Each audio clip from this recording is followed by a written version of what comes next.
बुद्ध नाम को अक्सर गौतम बुद्ध से जोड़ा जाता है, लेकिन बुद्ध बनना एक संभावना है जो हर मनुष्य के भीतर है।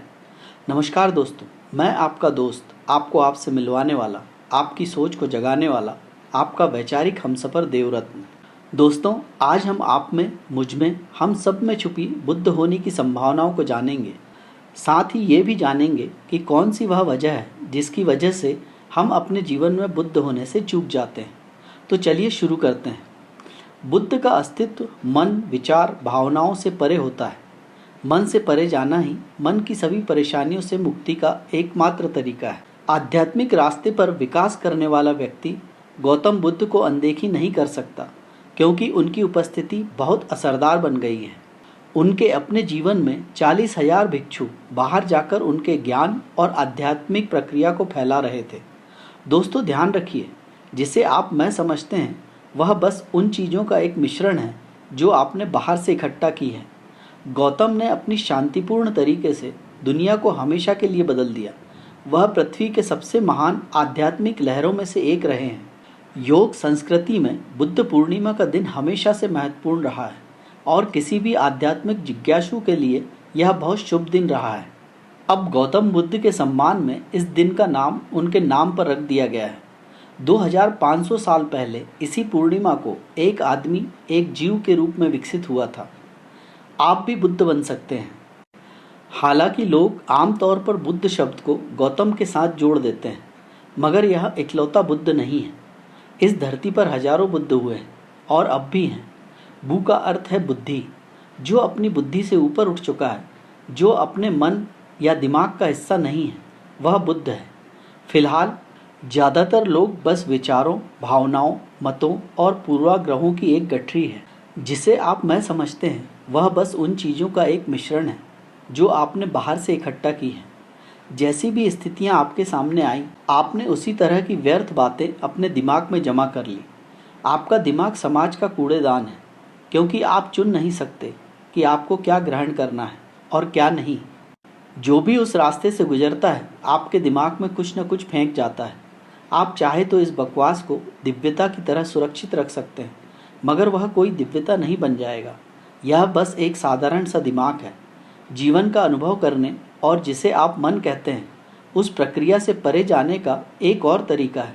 इसके लिए आपको बस कूड़ेदान को बंद करके एक और रखना होता है।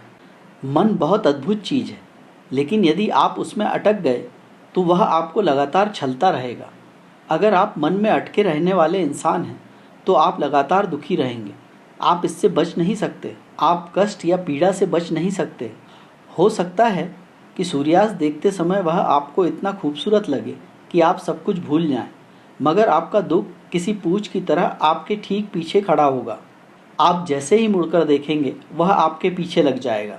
जिसे आप मेरी खुशी कहते हैं, वह ऐसे पल हैं जब आप अपने दुख को भूल जाते हैं। जब तक आप मन में मौजूद होंगे, भय, बेचैनी और संघर्ष से बच नहीं सकते। मन का स्वभाव ही यह है, मन से नीचे ना जाएं।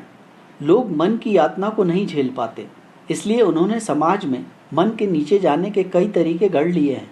डटकर खाना, शराब, इंद्रिय सुखों में डूबे रहना, ये सब मन के नीचे जाने के तरीके हैं।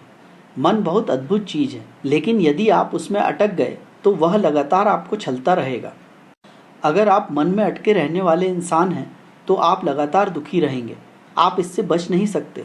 कष्ट या पीड़ा से आप बच नहीं सकते। लोग इन तरीकों का इस्तेमाल करके कुछ पलों के लिए अपनी यातना भूल जाते हैं। आप बोतल पीकर सो जाते हैं। कुछ घंटों के लिए आपका मन आपको परेशान नहीं करता, क्योंकि आप मन के नीचे चले जाते हैं। आपको बहुत सुख मिलता है और बहुत राहत मिलती है, क्योंकि आपके मन की यंत्रणाएं अचानक से गायब हो जाती हैं। इसलिए आपको इसकी लत लग जाती है। मगर विकास प्रक्रिया की प्रकृति ऐसी है कि यह जीव जो मन के नीचे था, अब मन में पहुंच गया है। अगर वह मुक्त होना चाहता है तो उसे मन से परे जाना होगा।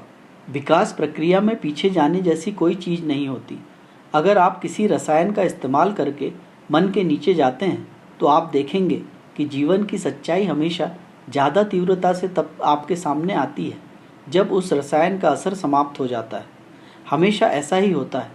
दुख बढ़ जाता है। योग की प्रक्रिया यह देखने के लिए है कि मन से परे कैसे जा सकते हैं। जब आप मन से परे होते हैं तभी आप अपने असली रूप में हो सकते हैं। कैसे बनेंगे आप बुद्ध? बुद्ध होने के लिए आपको मन से ऊपर उठना होता है। आपको अपने असली रूप में आना होता है। आपके असली रूप में होने का अर्थ है आप निर्विचार हो गए। मन में अब विचारों की कोई तरंग नहीं, मन में अब कोई हिलोर नहीं। मन एक शांत सरोवर सा होता है, जैसे आप पैदा हुए थे, लेकिन तब आप अबोध थे, अज्ञानी थे, लेकिन थे शुद्ध, निर्मल, निश्चल, निष्कपट। और यदि अब आप पुनः अपने असली रूप में आ जाते हैं तो आप सबोध होते हैं, जागे हुए होते हैं, जानते हैं कि आप विचार नहीं हैं, मन नहीं है। अब आप मन से परे हैं। मन में उठने वाली विचारों की तरंगें अब आपके जीवन के सागर में ज्वार भाटा पैदा नहीं कर सकता। अब आपका मन शांत सागर की तरह है, जिसमें अब विचारों की लहरें थम गई हैं, लेकिन तब भी आप बुद्ध नहीं हैं। सागर शांत है, लेकिन लहरों के आने की संभावना अभी भी मौजूद है। कोई एक कंकड़, पत्थर या शिला शांत सागर को फिर से लहरों से सराबोर कर सकती है। बुद्ध होने के लिए कुछ और होना अभी बाकी है। बुद्ध होने के लिए सिर्फ निर्विचार होना काफ़ी नहीं है। आपको उससे एक कदम और आगे आना है और अमन से निर्मन की स्थिति में पहुंचना है। जब आप बोधपूर्वक निर्मन को उपलब्ध होते हैं तब आप बुद्ध हो जाते हैं।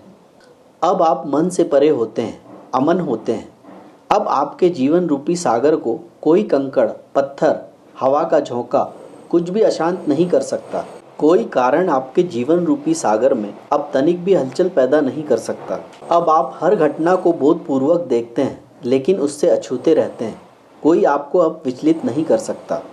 अब आप उस अवस्था में होते हैं जहां आत्मा और परमात्मा के मिलन में कोई बाधा नहीं है। बाधक मन भी अब नहीं रहा और अब आप परमात्मा को अपने में पाते हैं और अब आप परमात्मा ही हो जाते हैं। दोस्तों, अगर आपने पूरा वीडियो ध्यान से देखा है और आपको लगता है कि मैंने आपको थोड़ा ही सही लेकिन आपके बारे में आपको सोचने के लिए राजी किया है, जिससे आपको फ़ायदा ज़रूर होगा, तो इस वीडियो को लाइक और चैनल को सब्सक्राइब कर अपने इस दोस्त के एक छोटे से प्रयास, दो पल ठहरें और अपने लिए, अपने बारे में सोचें को प्रोत्साहित जरूर करें और वीडियो को अपनों के साथ शेयर भी जरूर करें, ताकि आपकी वजह से वे भी अपने बारे में सोचने की शुरुआत कर सकें और आपकी तरह वे भी दुनिया की इस भीड़ से खुद को अलग कर सकें।